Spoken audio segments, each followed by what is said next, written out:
In a distant, dusty future, Vash the Stampede is the man everybody wants to get their hands on. Good luck, fellas. You're gonna need a whole lot of bullets. Wherever this man goes, he always leaves trouble behind him. Get down! Over half the town ain't nothing but rubble. It's Vash the Stampede! He's coming our way! He's coming! Trigun, premiering Monday, March 31st at midnight on Adult Swim. Draw, partner.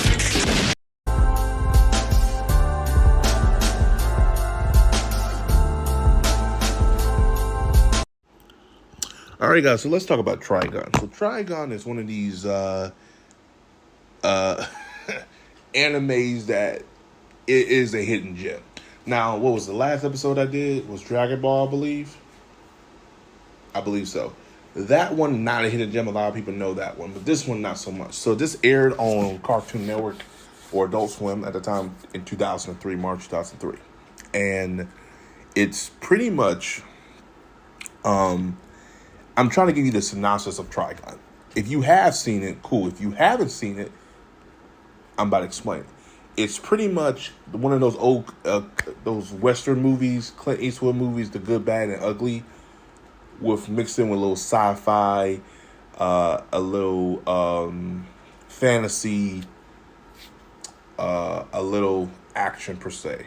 The best thing I can describe it is it's a Western. Post-apocalyptic. Some say space Western, but it's a Western post-apocalyptic with a little sci-fi to it. And action, whatever. What do I think of it? I think it's a hidden gem. It's one of the best animes that have came out in the last 2 decades. It still holds up because I'm just reviewing the old one. I'm not reviewing the new one. And honestly, if you want my opinion, ladies and gentlemen, go watch the old one. The old one has a very gritty vibe because when it was made in the 90s, and it feels like it was made for that time, and it worked too. It just fits better. The updated version, I don't hate it, but I don't like it, if that makes any sense. So it's kind of weird with me because I in a way, I do. I don't know. I just like the old one better. That's all I'm saying. So pretty much we follow Vance the Stampede, the human typhoon. Pretty much he has a bounty of $60 billion double dollars. That's a lot of money at that time. Yeah. Pretty much the reason is when Vance hits this town, I guess it's the first time Vance goes to the town, he has a artificial weapon, like a space weapon, that goes off. And he can't control it, and it blows up the whole city. And ever since then, he became the human typhoon. So they just made reference to him, but a lot of people never seen him. They always say, "Oh, he wears this long trench red jacket. He's looking like this. He's tall."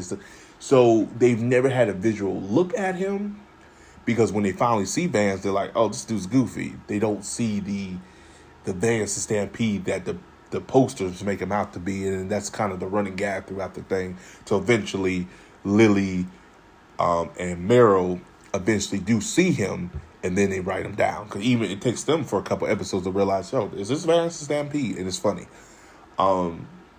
It follows a typical Western, like going through city to city to city type of episode. Eventually, till they get to the main plot.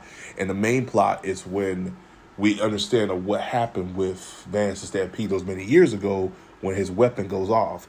It comes from how he pretty much gets to the city with his brother Knives, and it goes in the history of what happened with them between those two. And we get the villain known as Legato. And let me tell you about Legato. Legato is an asshole. And he pretty much makes Vance like Vance I'm tongue tied right now, excuse me. He makes Vance the Stampede worry. Like he puts him on the edge because throughout the show, Vance is a little happy-go-lucky guy, love and peace type of thing. When Legato comes in, that love and peace is out the door. He's on the edge. He's telling people, "Yo, back off of me." He's like, he's a totally different person. And you see that, and then the story gets revolved a little bit more. It's a fantastic show. If The animation's on point. Even for the old one, I don't think the animation kind of dipped at one point. Even if it did, it kind of rail back. Top tier anime for me. I can rewatch this anytime and not get bored. It's one of those animes you watch here and there.